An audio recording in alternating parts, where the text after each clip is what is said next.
चीनी को जमा करके फिर से गन्ना बना दूं। मैं सच बता रहा हूं आपको।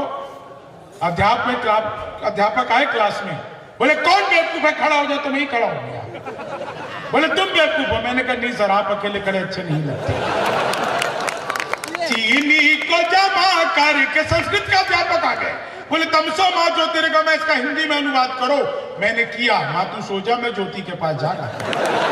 चीनी को जमा करके फिर से, मैं बिल्कुल सच बता रहा हूँ, हिंदी के अध्यापक आ गए, बोले राहुल गांधी देश के प्रधानमंत्री बनेंगे, इसमें कौन सा अलंकार है? मैंने कहा जी असंभव अलंकार है। चीनी को जमा करके, हिंदी वाले ने फिर पूछ लिया, बोले आमंत्रण और निमंत्रण में फर्क बताओ।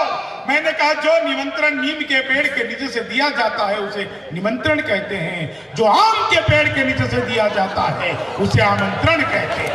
चीनी को जमा कर, हिंदी वाले ने फिर पूछ लिया, बोले माल्यार्पण किसे कहते हैं? मैंने कहा जब सरकार हमारी सारी संपत्ति इकट्ठा करके माल्या को अर्पित कर दे उसे माल्यार्पण कहते हैं। चीनी को जमा करके फिर गन्ना, वो गणित वाले आ गए, बोले मैंने तुम्हारे पिताजी को 2000 रुपए 6% ब्याज पर 10 दिन के लिए दिए, तो 10 दिन बाद कितना लौटाएंगे? मैंने कहा वो नहीं लौटाएंगे।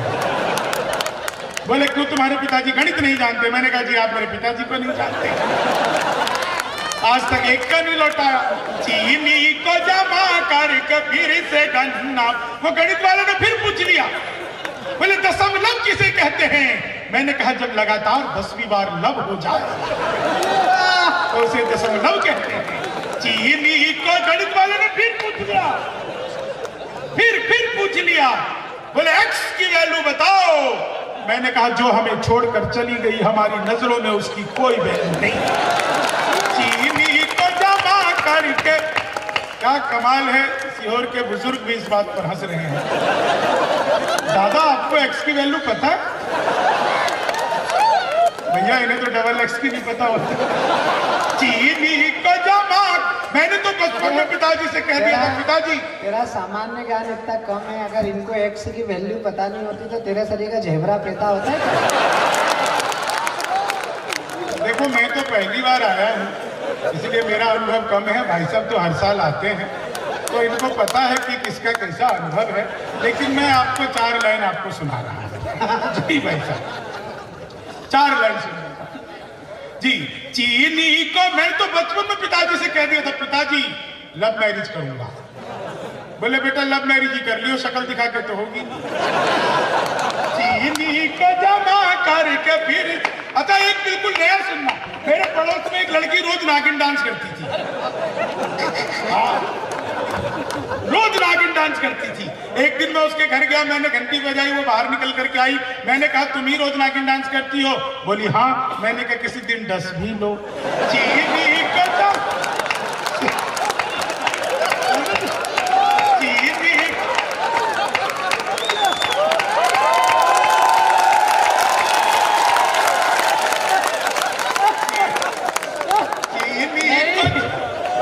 को बाद में पता चला कि मैं तो नागिनी हूँ, मेरे पड़ोस में शेषनाग रहता है।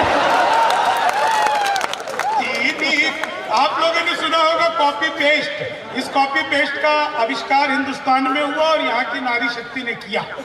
वो नीचे वाले होठों पर लिपस्टिक लगाती है, ऊपर पप पप पप पप करती है, हो जाता है कॉपी पेस्ट।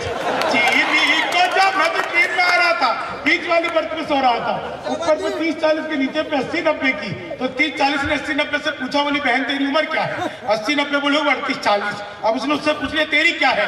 बोली होगी 18-20। मैं तो बीच के बरस से धड़ाम से नीचे गिरा। बोली भाई साहब क्या कर रहे हो?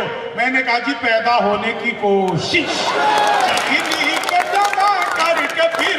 गन्ना बना दूं। आप लोग क्या आनंद से सुन रहे हैं, क्या मस्ती में सुन रहे हैं? एक बार मेरे कहने पर, देखो इतने अच्छे लोगों, एक बार इस मंच की ओर से जब हमारे लोकप्रिय विधायक जी के जन्मोत्सव का कार्यक्रम है तो पूरे देश को एक खबर जानी चाहिए कि हो रहा है। तो हमारी अंतरिक्ष की संस्था इसरो के लिए एक बार जोरदार तालियां बजाएंगे। ये तालियां मैंने इसरो के लिए इसलिए बजवाई है क्योंकि इसरो से मेरा बचपन का नाता है। जब मैं पहली बार स्कूल गया तो मैडम बोली लड़कियां उसरो में बैठेंगी, लड़के इसरो में बैठेंगे। अपना इसरो से उस दिन का नाता है। चीनी को जमा करके फिर से, मैं बता रहा हूं अंग्रेजी के अध्यापक आ गए। बड़ी खूबसूरत लड़की को अंग्रेजी में क्या कहते हैं? मैंने कहा जी खूबसूरत लड़की को अंग्रेजी में आई लव यू कहते हैं। चीनी को जमा करके फिर से गन्ना बना तू। विज्ञान के अध्यापक आ गए। बोले बच्चे का पैदा होना सोशियोलॉजी का टॉपिक है कि बायोलॉजी का? मैंने कहा जी बच्चे का चेहरा मोहरा माता पिता पे गया हो तो बायोलॉजी का। चीनी को जमा करके फिर से गन्ना, क्या बढ़िया समझते हो यार आप लोग। मैं जो समझाना चाह रहा था वो समझ गए। चीनी को जमा करके फिर से कितना शानदार आप लोग सुन रहे हैं। एक छंद विशेष आप लोगों को सुनाने का मन कर रहा है। जब आप लोग इतना अच्छा सुन लेते हैं इतना शानदार तरीके से, मैं आप यकीन जानिए मैं जब इस मंच के लिए आया तो बिल्कुल खाली पड़ा हुआ था मैदान। मैं शशिकांत जी से कह रहा था कि भाई साहब कोई नहीं है यहाँ पे, तो बोले कि नहीं एक बार शुरू होने दो पूरा पंडाल भर जाएगा। सचमुच आप लोगों की भारी भीड़ को देखकर प्रणाम करता हूं कि आप लोग कविता के प्रति, साहित्य के प्रति, अपने लोकप्रिय विधायक के प्रति इतने समर्पित हैं कि आप लोग पूरा यहाँ पे आगे तक, ये पीछे पता नहीं कहाँ तक चले गए हैं लोग जी। और भाई साहब बता रहे थे कि कवि सम्मेलन यहाँ पे खूब होते हैं, एक बार तो हफ्ते में 2 बार हो गया। तो मैं 4 लाइनें सुनाता हूँ भाई साहब। आप लोगों ने रील बनाने वाले कितने लोग हैं? बहुत होते हैं लेकिन कभी रील पता है ना? सुन, अच्छा ये है जी, बहुत तो होते हैं लेकिन कभी को 2-3 साल के पहले दूसरी बार नहीं बुलाते, इसलिए तो अच्छे से सुना जी भर के। आप चिंता मत करो भाई साहब। और जितने पैसे लिए उसका पूरे का सुना। लेकिन सियोर के श्रोता या तो ताली बजाते हैं या फिर बाद में कभी को बजाते हैं। मैंने बताया ना मैं तो पहली बार आया हूँ, आपका अपना अनुभव है।